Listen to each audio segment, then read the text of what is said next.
Automation. In Pro Tools, you can pretty much automate any parameter, and you can do it in one of two ways. You can either record live while the track's playing, or you can edit in what's called breakpoint automation. So first let's look at live automation. You have a window here. In the window menu, go down to automation. This window here tells you what parameters you will affect when you write an automation in real time. So let's select the volume, and here underneath the auto sign you've got 4 modes of automation. Read, touch. Touch means that the computer or Pro Tools is in read mode until you touch something, and then when you let go it goes back into read. Latch means that when you touch something you go into the automation, you start writing automation, and when you let go it stays in write until you stop Pro Tools. Write is a very dangerous mode, and it's very rarely used. As soon as you start Pro Tools it starts writing, and it starts erasing anything you've done in a prior pass. So be careful of write. Let's look at touch, and we're going to go into the edit window, and I'm at the end of the track here, and we're going to look at in this menu here, we're looking at waveform on the track. I'm going to go into volume. So now I have a volume line across the track, and I'm going to go into touch, and I'm going to open up the I/O section, because here if I click on volume I have a fader. So I'm going to hit play, and with the fader start bringing the fader down. You see the red line at the right hand side of the screen, and when I let go it'll go back to its original level, and I've just written an automation. If I was to just play this back in the mix page, you'll see my fader tracks exactly as I wrote it. Now that was touch. If I go into latch now, and we'll do the same thing, start playing Pro Tools and take the level down and let go, and you see it stays at this level until I stop Pro Tools, and then it'll go back to its original level.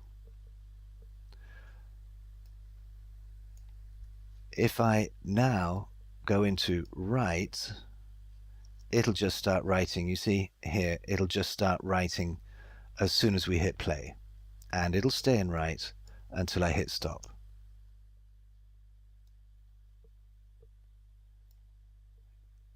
If you want to go back into safe mode and read your automation, make sure you're not writing, you go back into read. Read is where you should keep the channel when you're not working on it. So I can look at other parameters. I can look at the pan here, and if I place pan here in write enable and the track into, say, latch, I can then play Pro Tools, and there I automated my pan. So if we go back here, we'll see the pan is currently automating. And go back into read.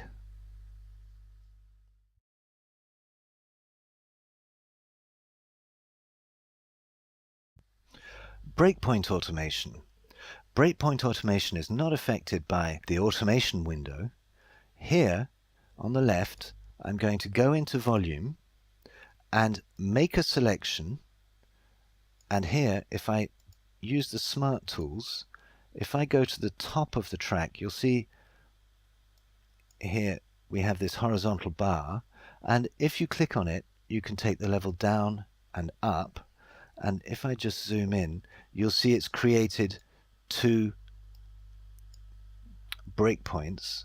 Now here I can nudge this backwards or forwards, and so for example here I can make my selection and say we need to just raise this level a tad.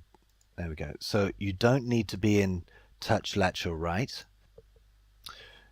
You just need to make the selection and then you can make a change in level. And again, I can nudge this back a bit, and if I hit option, you see the little hand there, there's a minus sign behind it. If I click on that breakpoint, I can erase it.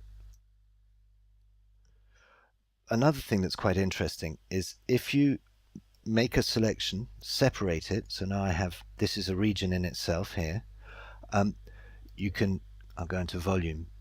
If you make the selection, you can then select the region and 4 breakpoints appear at the boundaries, at the region boundaries. So it's quite good to keep your edits together, and you can click, select a region, change the level of that region. Automation lanes are interesting. At the bottom left-hand corner of each track, you have a little arrow. If I click on that, I have an automation lane that appears. This means you can work on more than one parameter at the same time. So I'm going to select a second lane, and in this lane I'm going to put the pan. So now here I can pan, and here I can work on the level. Like that. So if you want to erase a piece of automation, as we've seen, you can click option and you have the little hand with the minus sign and you can erase a breakpoint, or you can make a selection, hit backspace on the keyboard.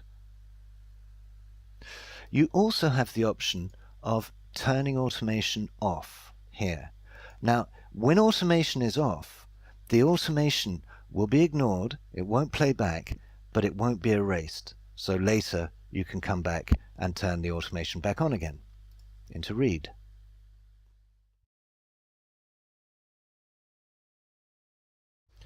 So let's now have a look at how to automate a plugin. Open the plugin, go to the little box underneath Auto, and select the parameters to add to your automation. Now, when you click OK, these parameters show up in the track header underneath here. So Effect A, we have all these parameters.